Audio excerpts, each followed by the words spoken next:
Hi, this is Chris Young, and welcome to Good News on Tap for the fifth Sunday of Ordinary Time.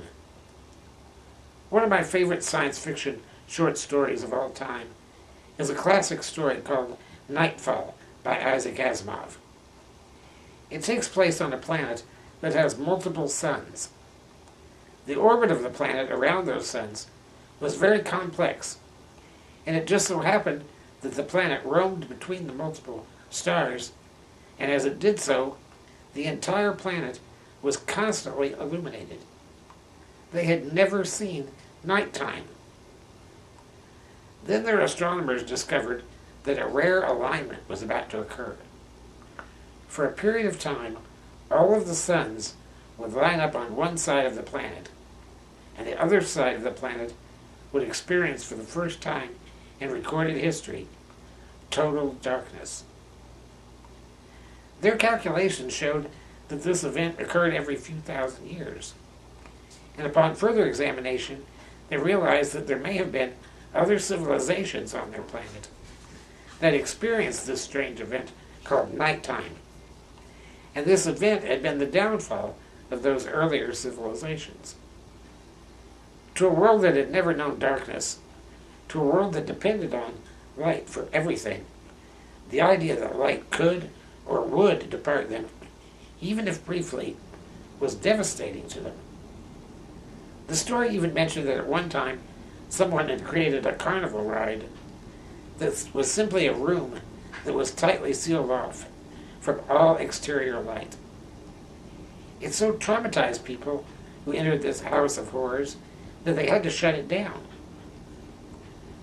Now, although we live in a world that experiences both light and dark, we too fear the dark. Bad things happen in the dark. It's part of our nature as children to fear the dark, and it's only as we grow older and gain willpower that we can tolerate darkness.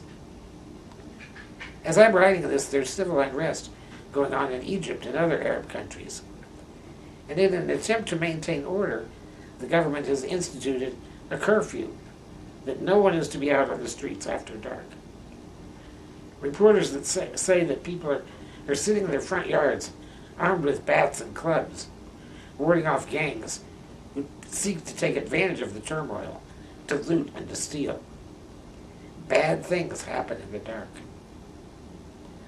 Although we often refer to Jesus as the light of the world, as a powerful force that chases away evil and darkness, the readings this week talk about us. Jesus says that we are the light of the world. Isaiah tells us that when we share bread with the hungry and shelter the oppressed and clothe the naked, then our light breaks like the dawn to dispel the darkness. Continuing this week in the Gospel with the Sermon on the Mount, Jesus says that we are the light of the world. When we do all the things that he mentioned in the Beatitudes last week, which was the verses just prior to this, then we light up the world.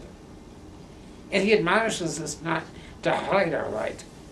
You don't light a lamp and put it under a basket. You light a lamp to let it shine and fill the room. And what's revealed when we let our light shine on the world? The glory of God. And that's Good News on Tap for the fifth Sunday of Ordinary Time.